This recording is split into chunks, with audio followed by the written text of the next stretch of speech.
Hi friends, Tuesday morning vlog எடுத்திருக்கேன். இன்றைக்கி வந்து பசங்களுக்கு ப்ராஜெக்ட் ஒர்க்குக்காக பர்ச்சேஸ் பண்ணுற வேலை இருக்குது அப்படிங்கிறதுனால மாவுக்கு மட்டும் லீவ் கொடுத்துட்டேன். ஃபுட் ஆர்டர்ஸ் எப்போ போல் எடுத்திருந்தேன். 2 கிச்சடி மட்டும் சீக்கிரமாக கொடுக்கணும். மற்ற ஃபுட் ஆர்டர்ஸ்லாம் லேட்டாகி டெலிவரி கொடுத்தா போதும்.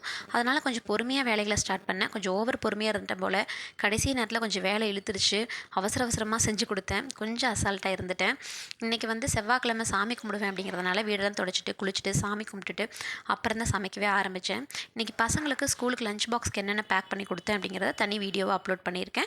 டைம் கிடைக்கும்போது பாருங்கள். நம்மளுக்கு மொத்தமாக எல்லா வேலையும் ஒரே நாளில் வரும் பார்த்தீங்களா? அது மாதிரி தான் இந்த வாரம் எனக்கு கொஞ்சம் மசாலா ஆர்டர்ஸும் நிறையா இருக்குது, சத்து மாவு ஆர்டர்ஸ் இருக்குது, இட்லி பொடி ஆர்டர்ஸ் இருக்குது. பட் எதுவுமே ஸ்டாக் இல்லை.